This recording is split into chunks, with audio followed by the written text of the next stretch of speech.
All right, welcome to video 21 on testimonial injustice.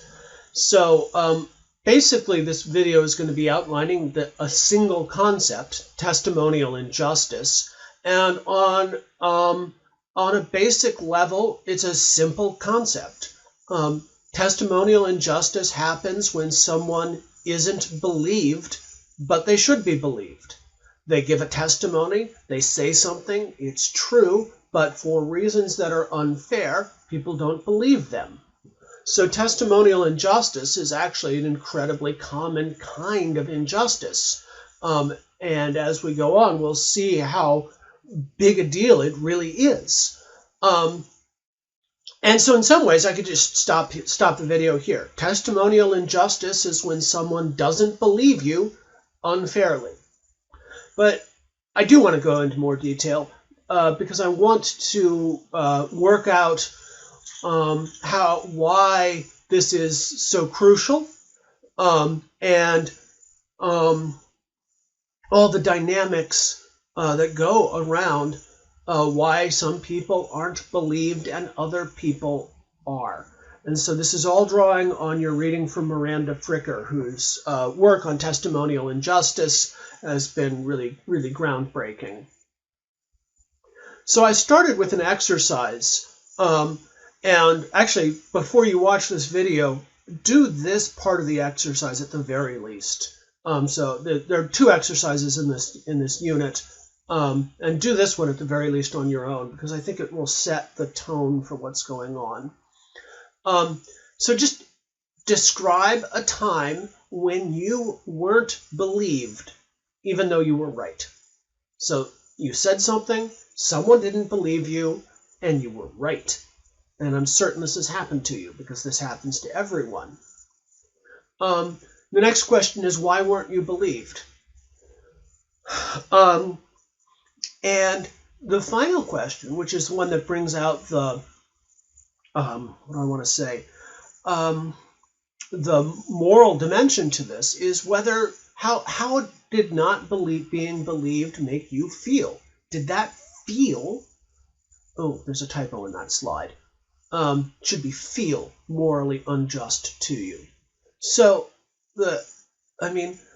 often when people don't believe us and we're right, we feel not just anger, but a specific form of anger. Indignation, anger that comes from being morally wronged or from seeing a moral wrong. All right, so that sets the tone for what's going on. Actually, a lot of Fricker's reading, before she even gets to the discussion of testimonial injustice, is about power. And she makes a number of sort of common sense observations that, at least to me, seem very common sense and yet very illuminating. It's a particular kind of philosophy that I've come to appreciate a lot, which involves pointing out things that become obvious as soon as you look at them, but you may not have been looking at. I know for a lot of these ideas about power, I had not been thinking about them until they were pointed out to me. So a lot of this is going to be building on the discussions earlier from Haslinger and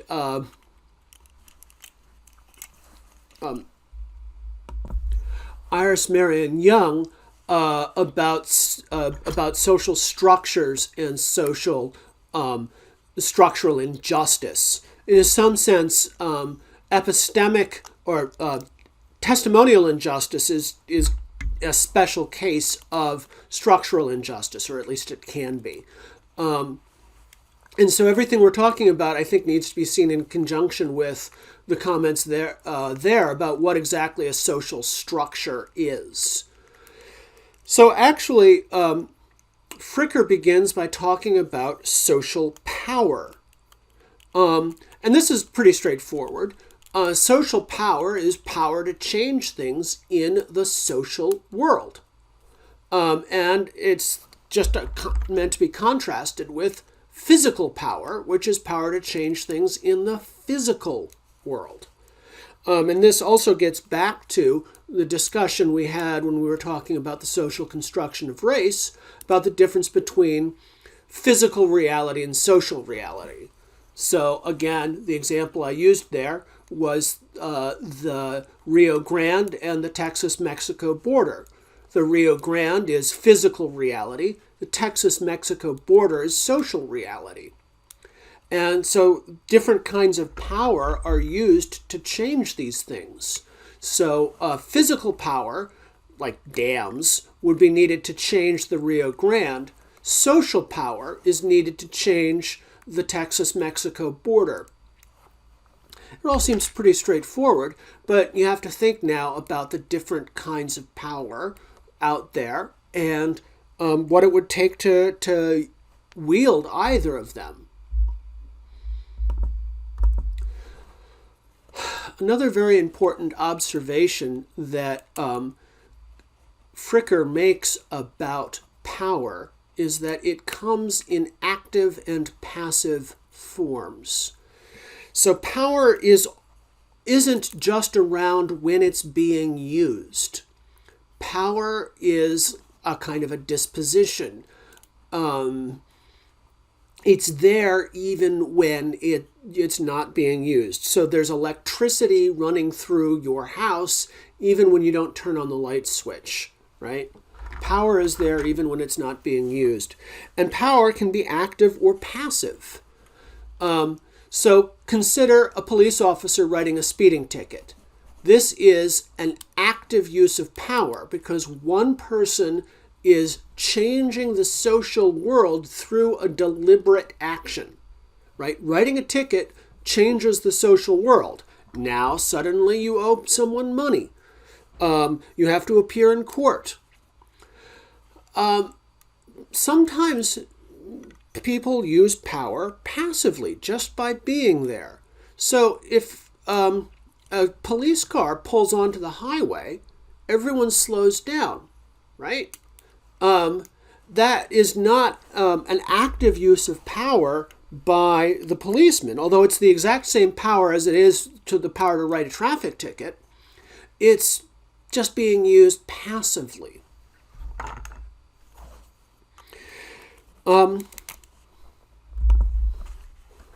Fricker also emphasizes that power can be what she calls agental or structural. So if power is agental when it's used by one person, an agent, an actor, these are just philosophical terms for people doing things, right? One person over another. So if a policeman shows up and another driver slows down, that's agental power. It could be active or passive, but it is nevertheless something that's happening between two individuals. She also talks about structural power. And this is the power of a social structure over individuals. And so previously we talked about structural injustice. Structural injustice presupposes the existence of structural power. So think about a building code. A building code mandates that certain buildings be handicapped accessible in some ways, but not others.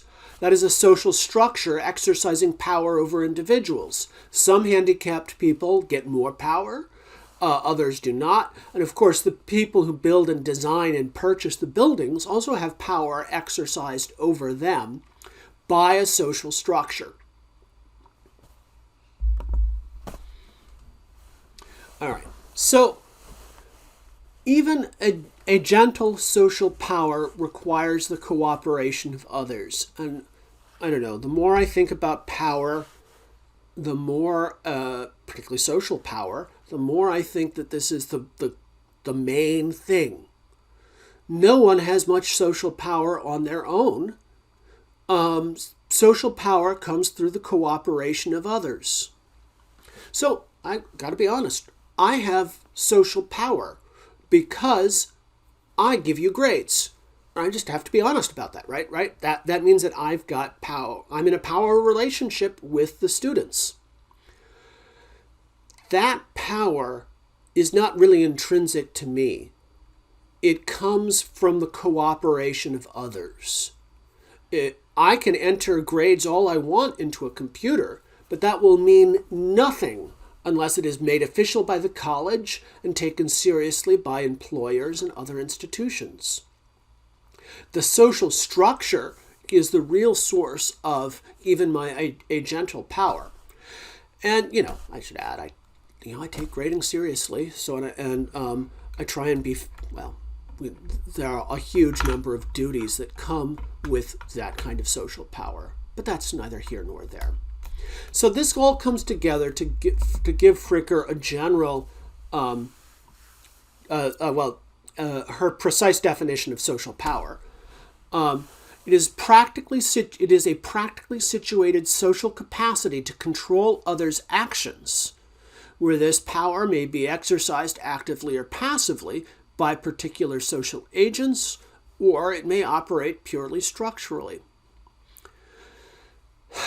So that's what it's about. It's about power. Now let's shift over to something else that is closely related, if not the same as power: knowledge. So I periodically throw up the definition of epistemology. I'm going to do it again. Epistemology is the study of knowledge, what it is and how to get it. And we know also that knowledge is power. So epistemology is, indirectly at least, the study of power, what it is and how to get it. Knowledge is something that we do as thinkers, as people with brains. And that's a capacity we have. So Fricker has this general definition of a epistemic injustice. This is an injustice that occurs when one is wronged, there's again a typo there, in one's capacity as a knower.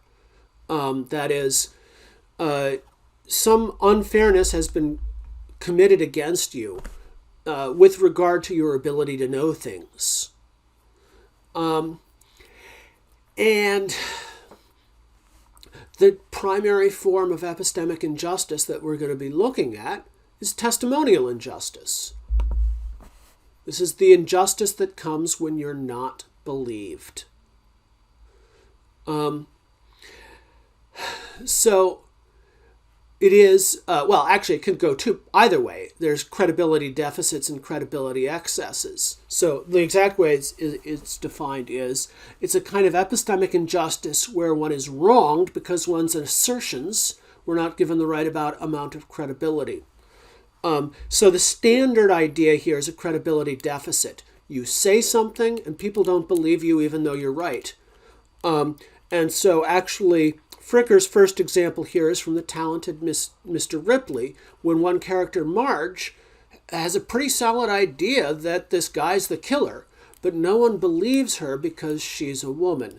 And another character dismisses her claims by saying, well, there's female intuition and then there's what's rational. So that opens the chapter, and that is just a straightforward example of testimonial injustice. A woman says something and she's not believed. It's worth noting, and I've been seeing more of this recently, there's credibility deficits where people don't believe you. You can also be wronged by having a credibility excess. Although this isn't as obvious, it's just as real. So sometimes people give you too much credibility even when you're wrong. This may not seem like a bad thing, but I want you to think about Donald Trump. Donald Trump says remarkably false things on a routine basis. And at least one reason why this might be happening is that no one is willing to correct him. So Fricker gives other examples of people who have credibility excesses and as a result wind up looking like idiots because no one will challenge them. It's ultimately the emperor's new clothes syndrome, right? That is, no one will tell the emperor that he's naked, and therefore the emperor has a credibility excess when he announces proudly, "Look at my wonderful new outfit." Well, the emperor's new clothes is a real thing, but it is not, according to Fricker, the primary case of testimonial injustice. Testimonial injustice mostly is about not people being believed too easily, but people not being believed, and not being believed because of who they are. Large-scale identity prejudices. So people not believing women because they're women is the main thing on Fricker's mind, although she also uses another literary example from To Kill a Mockingbird, where an African American's testimony is not believed. And again, so this is basically people who aren't believed because they belong to groups that people have large-scale prejudices against. Well, why are we talking about this here? Well, testimonial injustice is probably a major source of medical racism. So we saw some of this in our earlier discussion of African Americans in pain treatment. So it's pretty well established that black people are less likely to get pain meds when they have the same injury as white people. And one possible reason for this is that black people aren't believed when they say things like, "I'm in pain." Another example that we'll be talking about in a couple units from now is the discrepancies in pregnancy outcomes, right? So African Americans are far more likely to die in childbirth than white people. And at least one reason for this is that testimony of patients isn't believed. And so we'll talk about the case of Serena Williams. Serena Williams, an athlete of the highest stature, someone, as one of our ratings will point out, whose whole fame depends on having a good, solid sense of her body and how it works, nearly died in childbirth because she realized that she was at risk for blood clots. That she was having blood clots, and the doctors and nurses treating her initially did not. Okay, so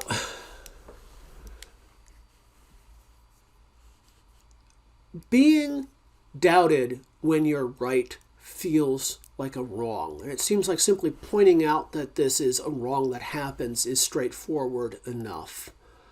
But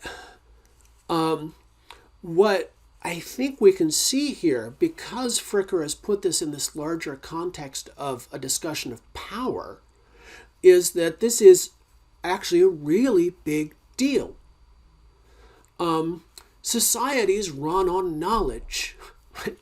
And when different people have different levels of power and credibility because of their identity, that becomes a huge power imbalance, right? Not just it's not a small power imbalance. It is a knowledge gap is as big a deal, a credibility gap is as big a deal as a wealth gap.